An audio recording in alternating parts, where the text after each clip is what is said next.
Hi guys, we're at the end of these lessons. We're going to do now problem solving. As normal, you know by now all the problem solving problems can be in a test or an exam. This is now the finale. We've learned all the formulae. We know how to get there. So if you read this, you'll see that you will now be able to do lots of different things with the quadratic sequence, whatever they ask you.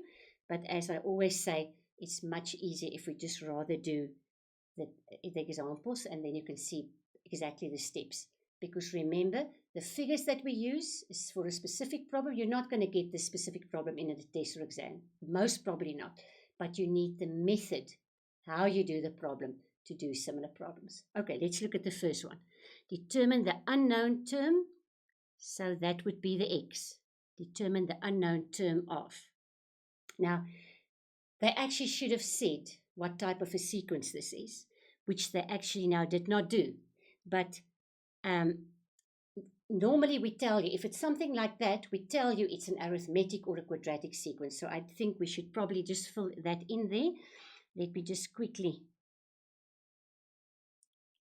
fill in there. Determine unknown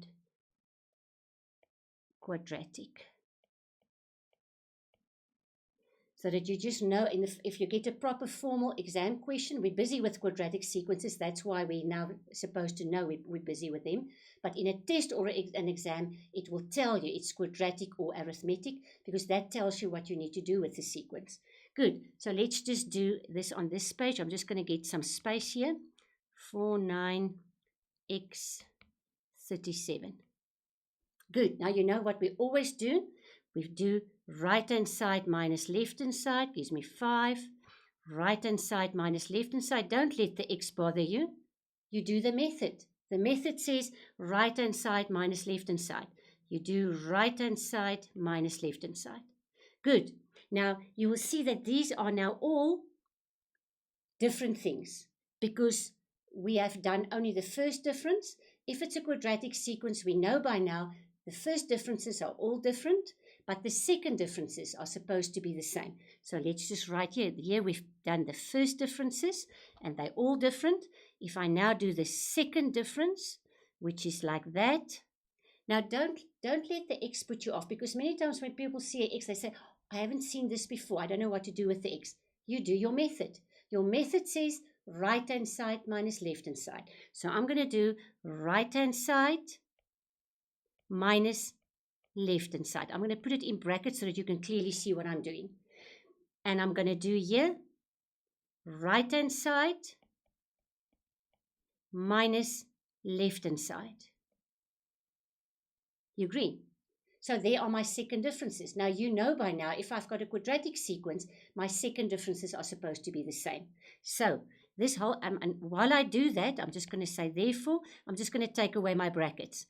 X minus 9 minus 5 should be the same as 37 minus x plus 9.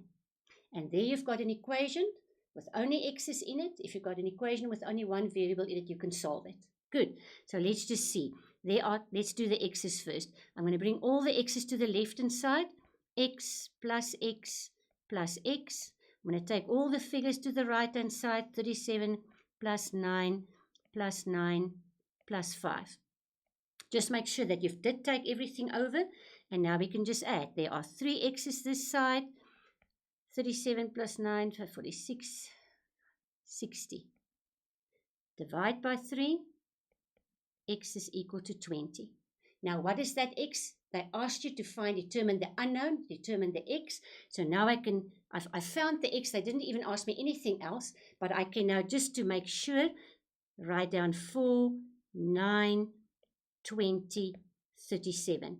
And again, you can check, not exactly, but you can check if you're on the right track. If that x was a minus 4, you can see it's totally not in the pattern. If it was a funny number, you could see it doesn't fit in there. We can see this becomes bigger and bigger and bigger and bigger and even more big. So you can actually check kind of if you're on the right track. So that should be the right answer. But I'm going to take it off because you know you have to go and redo it. I should leave the quadratic. So let me just rewrite the quadratic. Let me just take this off first. and make sure that you understand we are busy with quadratic sequences, but let's just write quadratic there, because in a test or exam, you will get the clue which sequence we are busy working with. Good. The next one is determine the general term. So I'm just going to go to the next page so that we have space to do. Determine the general term. What is general term again? It's your formula. The Tn is your general term. So I need to do my differences. We did it already. That was 5. But now I've got the 20s. Now it's going to look much easier. So 20 minus 9 is 11. 37 minus 20 is 17. That is my first difference. Now I'm going to do my second difference. 11 minus 5 is 6. 17 minus 11 is 6. Let me just stop here. If they told you it's a quadratic sequence and you get to the second difference and it's not the same, then you know you made a mistake. We very easily make mistakes, especially when we subtract the wrong one from the wrong one. Remember, to get the difference, we always right-hand side minus left-hand side. So if you by accident did it the other way around, your second differences are not going to be the same. Then you stop just there, because then you know you made a mistake. And remember, when one made a mistake, it doesn't help to read through your own mistake. You normally can't find it. You just can't take a clean sheet of paper, or you scratch it out and you redo it, and you make sure that you get on the right track. Good. Now I need the formula. So I know by now, you remember those circles I made? Let's start with this one. The second difference is always equal to 2a. So I know a is equal to 3. Then I go on to this one, which I circle. That is always my first difference, and you need to know the formula 3a plus b. That will always equal to 5. I'm sure you know this formula by now. 3a plus b is always your first difference. So because I've got the a already, I can replace it in there, and I can solve for b. So b is equal to 9. 5 minus 9 is minus 4. The minute I've got that, I circle my very first term. You remember the 3 circles in a row? And that will be just the a plus the b plus the c, because that's where all my n's are 1. So that's my first term. What is my first term? It was 4. I already have the a. It was 3. I have the b. It was minus 4. I do not have the c, but I can find it easily. 3 minus 4 is minus 1. So I can just say, if I take the minus 1 over, it becomes plus 1. So c is 5. Now I can write down. Let's just get the formula first. an squared plus bn plus c. Please always write your formula down first before you start substituting in, because you get a mark for the formula and you get a mark for the substitution. So don't take a chance and just leave the formula out and just start substituting. Do it properly. Always write the formula. Then you fill in the a, then you fill in the b, and then you fill in the c. And that will give you the general term. And I think that was all they asked. Good. Very, very easy. And if you can think back to the previous lessons, we're doing the same thing over and over again. So there's no reason why you can't, by the end of all of these exercises, be 100% sure that you understand patterns and sequences. As normal, there will be a proper written out formula that you can check it carefully. That was the first question. You can pause it and you can take your time to check it carefully. And this was the second question where they asked you the formula. Here is the formula, the Tn, and we found it. Good. Example 2. Now you are given a funny sequence. Luckily, in this case, they did tell you quadratic sequence, like they would do in a test or exam. But these terms look very funny because I only see x's all over. Does it matter? I've got a method. My method says write the things down, and I'll just do it on a blank page, otherwise I won't have space. Write down what you have, do what you're supposed to do, and you'll find the answer. So what do we normally do? We say right-hand side minus left-hand side. So it's x minus 1 minus 1. What do we do there? The same. Right-hand side minus left-hand side.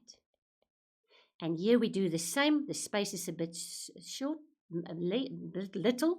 2x plus 2 minus x plus 2. Okay, now this seems very complicated. So before I carry on, remember this is my first differences. I'll just write it there. I need to still get to the second difference because it's a quadratic sequence. So I'm just going to tidy it up. X minus 1 is x minus 2. This one, x minus x, is just 0. 2 plus 1 is 3. Oh, this one is very easy. That comes to 3. I just took out the brackets and I just multiplied the minus in, and I added the x's and I added the 2 and the 1. This one, 2x minus x gives me just x, plus 2 minus 2 gives me 0. So there are the 3 first differences. Now I need to get to the second difference. Always right-hand side. Let's just do this in another color because this is now lots of stuff going on here. Right-hand side minus left-hand side is 3 minus x minus 2. Again, right-hand side minus left-hand side is x minus 3. And this is now my second difference. Now, what do you know about the second differences of a quadratic sequence? They're supposed to be equal. So I can slot them equal. I can put them equal to one another, because if I do that, 3 minus x plus 2, and I put it equal to x minus 3, I can easily solve the x. So if I do that, I bring all the x's together, and I'm going to take the x's to the right-hand side because I want positive x's. 3 plus 2 is 5. If I bring the 3 over, it becomes 8. I divide by 2, so x is equal to 4. The minute you've done that, you can go back to your original sequence. So I'm just going to write here. The first term was 1. The second term there was x minus 1, which is 4 minus 1. It's 3. The next one is x plus 2, which is 4 plus 2 is 6. The next one was 2x plus 2, which is 2 times 4 is 8 plus 2 is 10. And there is your sequence. So the first thing they asked is, let's just go back and make sure we've got the questions. Solve x and write down the sequence. So we did solve x. I didn't stop by solving x. I also wrote down the sequence because that is what they asked. I had to solve for x, and then I had to write down the sequence. So you'll see we are really doing exactly the same thing. Always right-hand side minus left-hand side, but because it's quadratic, I do it for the first difference and for the second difference, and then I know what my second differences are supposed to be the same. They're supposed to be, if I want to find the formula, they're supposed to be equal to 2a, but in this case, I needed to find the x. So I could just do what we did here. So I'm going to take off all of this. So if you don't see anything, I hope you can remember the method and that you can do it all on your own, because after you've done it all on your own, you will see the formal answer is there and you can go and check it thoroughly. Good. Example 3. Now, this specifically is what you get. You get a normal one with just figures or 2 in an exam, because there's a whole big section on patterns and sequences, but you always get one that is a little bit more problem solving, like this one. So we're going to read it thoroughly. A ball is dropped from a height of 16 meters. It bounces back each time to a quarter of its previous height. What height does the ball reach after the 5th bounce? Now, I'm going to go to the next page so that we can have space. So just remember what they're asking. What height does the ball reach after the 5th bounce? So let's just quickly go here. This is my bounces 1, 2, 3, 4, and 5. The height, let's just go back. What did they say? They said, I'm starting at a height of 16 meters. And then it's a quarter of that for each next one. So it bounces back to a quarter of its previous height. So if I go there, the height was 16. Then a quarter of 16. 16. Then a quarter of 16. So I'm going to write it down so that you can see the pattern of 16. Can you see we carry on like this? And then it's again a quarter of a quarter of a quarter of 16, because every time I must multiply the previous one by a quarter. So let's just write it neater. This one was just 16. This was 1 quarter times 16. This was 1 quarter to the power of 2 times 16.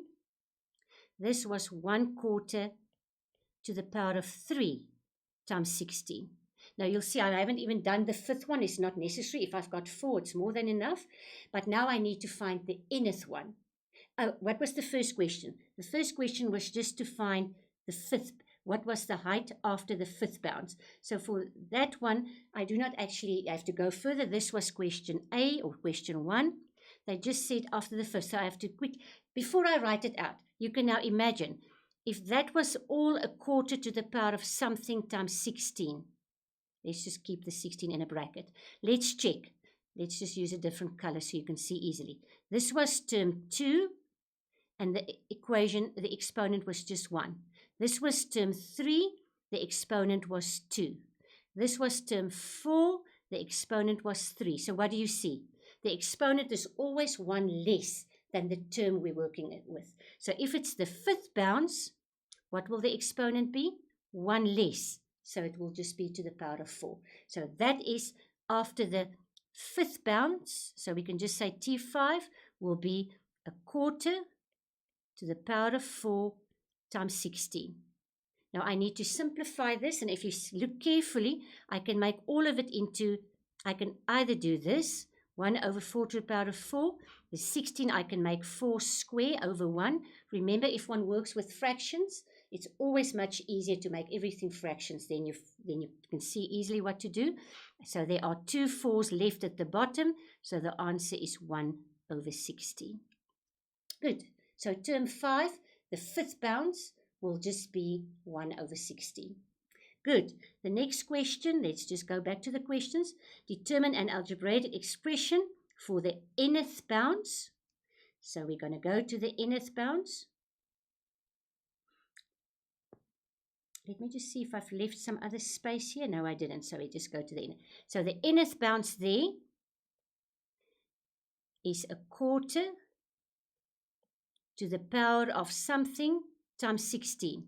Now, what do you think that exponent should be? Remember, all the exponents was 1 less than the n, the number of terms. That was 5, so now we made it 4. So if that is n, I need to make it 1 less. So I make it n minus 1. So in other words, question 2 was Tn is equal to a quarter to the power of n minus 1 times 16. Now this looks not very neat, so I'm just going to quickly do this. It's 4 to the power of minus n plus 1 times 4 to the power of 2. Now where did I get that from? Can you remember that rule? If I've got 4 at the bottom and I take it to the top, the exponent signs change. So if my exponents were plus n minus 1, it's now minus n plus 1 there, 4 square. And because I've got the same base all over, I can just add all the exponents. And just because it looks much neater, I'm going to put, there's the minus n, and I'm put the plus 3 there. So there is my formula for Tn. So if they ask me anything now, I can just use this formula. It seems very easy and very simple. You can either leave it like that, or you can rewrite it as a quarter to the power of n minus 3. Why would I do that? I do not like that minus exponent a lot. So maybe if it's a plus n, it just makes more sense. But whichever one you use, in the end, you're going to get to the right answer. So just remember, we prefer that you leave exponents in a positive manner. Now, don't look at the 3. We do not know what the n's value is. That's why the n is the one that's supposed to be in a positive way. So that's why maybe it's better, although this one will also work. So the last question that they asked, let's quickly go back. After how many bounces will the ball reach a maximum height of 1 over 256? Now, before we carry on, are they asking the n or the t? What are they asking? After how many bounces? Can you remember my original sequence? Slot were the n's. For 1 bounce, for 2 bounces, for 3 bounces, that is the n. So what are they asking? The n. After how many bounces will it reach a maximum height of 1 over 256? So if I go back here, 3, and I write my formula, Tn is equal to a quarter n minus 3. What will I replace with that 1 over 256? Was it 256? Let's just make sure, yeah? What will I replace with that? The n or the t? That was the height.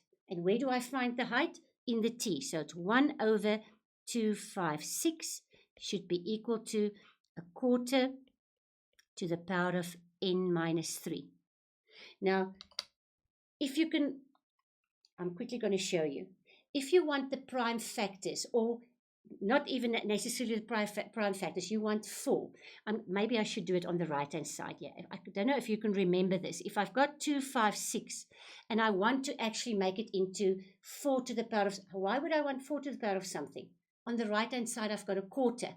So if I don't have 1/4 on the other side as well, I can't bring the exponents down and I can't tell what the value of n is. So a little bit of revision. Because I want it into 4s, I'm going to divide 4 in there. It's 6 and 4. 4 go in there again 16 times. 4 go in there 4 times. 4 go in there once. So if I'm not mistaken, 4 to the power of 4 will give me 256. So I'm just going to write it on this side. So it's 1 over 4 to the power of 4 will give me 1 over 4 to the power of n minus 3. So what do I have now? The same base on both sides. The 4 can be either on top of the little 4 at the bottom or on top of the 1. 1 to the power of 4 stays 1. But because I need this format, I need 1/4 there and I need 1/4 there, because then I can bring down my exponents.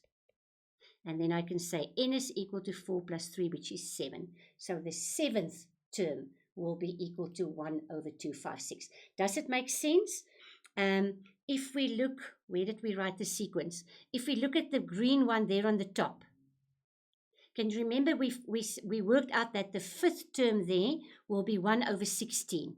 So I can see my bounces are getting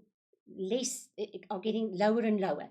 In other words, it's very possible for the 7th term to be 1 over 256. So it seems logical, and that's how you can check yourself to see if you're on the right track or not. So it's a lot of writing because there's now a lot of fractions and stuff involved, but the method stayed just the same.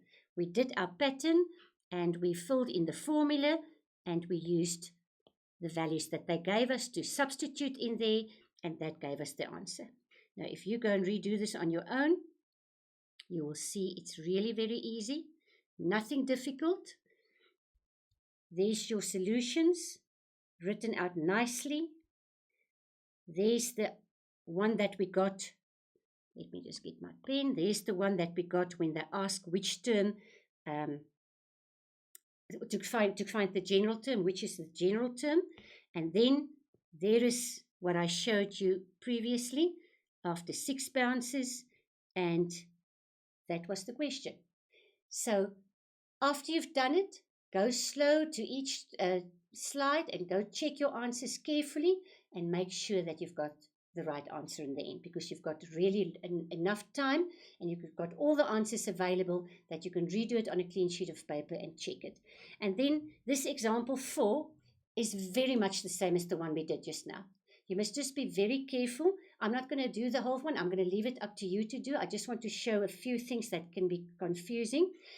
They're talking about term 1, term 2, and term 3. And they are stacking it in different layers. Sometimes they talk about the terms and the amount of tins that they stack, and sometimes they talk just about the bottom row. So if they just talk about the bottom row here will be 2. There it will be 3. There it will be 4. You can see it forms a different pattern than it would form if they talk about the amount of tins in each term. So if you do the questions, they first ask you to determine the formula for the number of tins. So now you're going to add the tins. You can say T1, let's just quickly go back. It's got 3 terms. Term 2 has got 6 terms. You're going to count all of them, and then you're going to see that it forms a quadratic sequence. So there you'll see the second differences are the same, and you can answer what they ask you. There's the formula, like we did. There's your 2a.